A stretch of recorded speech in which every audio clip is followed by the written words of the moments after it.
So the eviction moratorium that and I'm sure everybody has heard this news.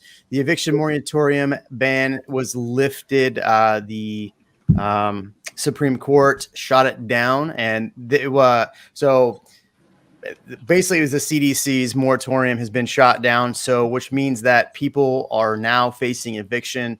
So there's a lot of news about this that's happening. A lot of people are really worried about it. I mean, here's the stats of people facing eviction right now. You have 16% of people. What was that? Yeah, the percent of renters. This is good. Yeah, so percent of all renters that are facing eviction. 16% in Louisiana, 15% in North Carolina. Those are huge numbers. West Virginia. Let's go down to what matters most, though, is Texas is 6.2%. So that means 93.8% of renters are not facing eviction, but that's in Texas. But this could, have pretty big ramifications on the market in general, and we'll get into that. But first of all, Kevin and Ian, what are your thoughts on this getting struck down? Ian, you want to go first? I'll let you go first, and I'll. Okay.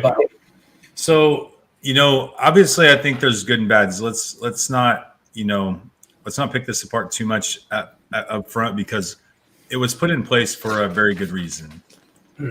Last summer, people were not allowed to really work, and I know a lot of people that were affected by this. I'm sure you do too. I mean, we were affected by it. I was a little fearful when this first happened. I was like, well, what's this going to mean for our jobs going into the winter or the summer and fall? And but there are people that I know, like in the service industry, for example, like that was like, dire straits. Like, listen, I make money, I spend the money immediately. I need this money to pay for rent. What am I going to do going forward? So I think it was actually really valuable. But, there's a lot of momentum behind that, right? So there was, it was there for a good reason. There's momentum behind it. We all kind of had buy-in that the government stimulus packages were going to help out with all that. Okay. Well, here we are. I mean, how long has it been now? Like, geez. I mean, since really like 16, like 6, yeah. A year and a half, 17 months, maybe 17 months, maybe 16 months since they put the ban in, or the ban of the eviction ban. Well, and like you hear so many anecdotal stories, and then you hear stories. In fact, I'm going to pull up a article here about Travis County, and it's really interesting because you have, on one hand, you have landlords who are just regular people like you and I that own rental properties and have not had stable rents come in.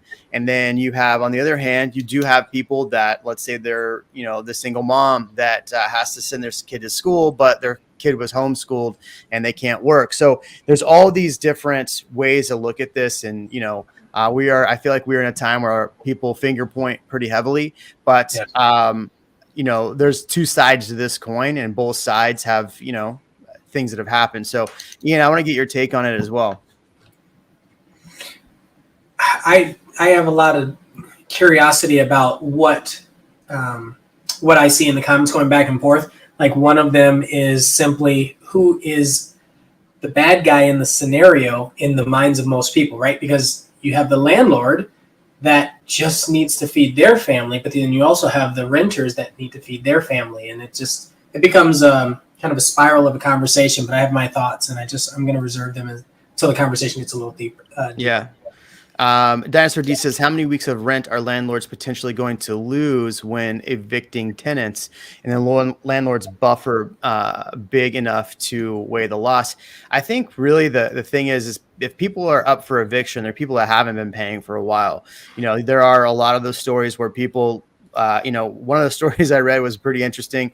This guy ended up having to sell his rental that he'd owned for 20 something years because the girl who lived in the house stopped paying rent, but at the same time didn't lose her job. She just stopped paying rent and was never able to get. I mean, he was like, who's gonna pay me the $70,000 I lost over this time? 16 months or 18 months, whatever it was that she stopped paying. So, but then there's people that need it too. So,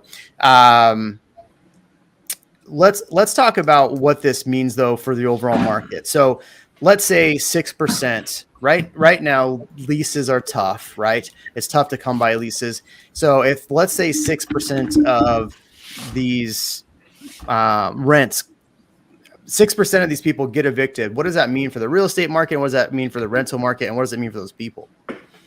I don't know that it means much. Well, I mean, obviously for those people, it's just going to come down to them moving on to the next affordable option that they had, right? Yes. And we don't know what that's going to be, but that's going to be lesser quality or something farther away from their workplace, something they're going to have to make some compromises on. But there's always going to be options. Like, people get evicted all the time. Surprisingly, I own low income housing, and for the years that I owned it, because I just sold the last one. So for 9 years, I owned low income housing. And I only had to evict people like a handful of times. I mean, we go through the process of eviction. Like, a lot of times people wouldn't pay. To be like, hey, we need to figure out what you're going to need to pay.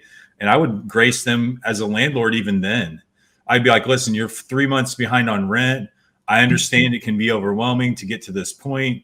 I need you to show me some grace, or I'm going to show you some grace here, but you need to step up to the plate for me. And so then I would do that. And this was in normal working times too. And then they would just be late on the next payment again. I'm like, listen, what do you want me to do? I'm extending as much grace as I can. But one of the things I thought was interesting, Jeremy, was, I saw this before we even talked about this. When we were talking about the institutions buying all the houses, right? Yeah. One of the articles I saw like a week ago, where it was talking about that fund, that $6 billion fund purchasing all the homes here in the Sun Belt. And then I saw another one, by the way, that's going to be purchasing homes in the Sun Belt this week. They said these are the landlords that are actually more likely to evict you. The institutional investors are absolutely the ones, like, if you don't pay, they start that eviction process the day that they can. Yeah. So that's what you should be more concerned about, I think, from a renting standpoint. Yeah, exactly. I mean, I think, it's kind of rough because you have a lot of, I own rental properties. And so, if somebody wasn't paying, I would probably be in the same position as you, where it's like, hey, how do we get this to work? But then, 16 months of not, of me eating that. Now here's a challenge, right? And so it's like, at what point do you start the process? And look, let's say, okay, this is 6% of rentals. Let's say, taking the people out of this, let's say that, those 6% take their, sorry, Ian's doing stuff in the back and it's messing with me, but let's say that 6%, evicts those people. It's going to take time. It's not going to be easy, right? It's going to take, a couple, part of the problem is that there's not enough people even to do the evictions. And we'll get into some of the other problems that have been part of this, because there's money on the table to help these people and it's not getting out to them. So we'll talk about that. But let's say 6% of these evict everybody. What do they do? Does that, and this is for Austin, right? Or for Texas. Do those 6%, do they put their homes on the market right away? Do they put them up for lease? What does that actually do for the rental market? Because right now the rental market is a challenge. I mean, I don't do too many rentals, but in fact, I should have brought on my friend Marcus, who does pretty much apartment rentals. He doesn't actually do like residential rentals, but it's going to take time for all of that to even hit the market. I think the speculation for so many people is, oh, all these people are going to put their homes on the market. Well, the reality is inventory is already very low. We're still at about a month of inventory. So let's say some of that does hit. It's going to be well-needed inventory. But let's think about this too. Rentals, I've had a lot of clients that have owned rentals. And when those rentals go to get on the market, it takes time to get them to look nice if you're going to sell them. And a lot of times they don't. So they're not going to, they might not sell for a lot to begin with. So Ian, you froze, man. Welcome back. No idea what happened. I think I kicked my computer down there. Good job. Yeah, so mad about this topic.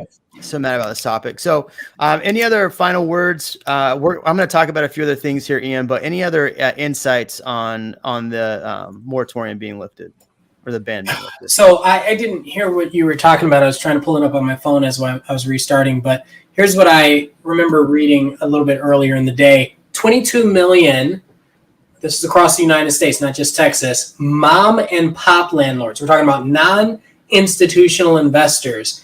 50% of them could go bankrupt if rent isn't paid and there was a set period of time, let's say it's 6 months, right? Half of 22 million could go bankrupt. And that means now if you have an issue and the landlords don't have the money, well, now they're foreclosing on the property. Now 2 families are out instead of the 1. Thanks for watching this short of the REALMigos podcast. For more live streams, hit here. For more clips, hit here. We'll catch you on the next one.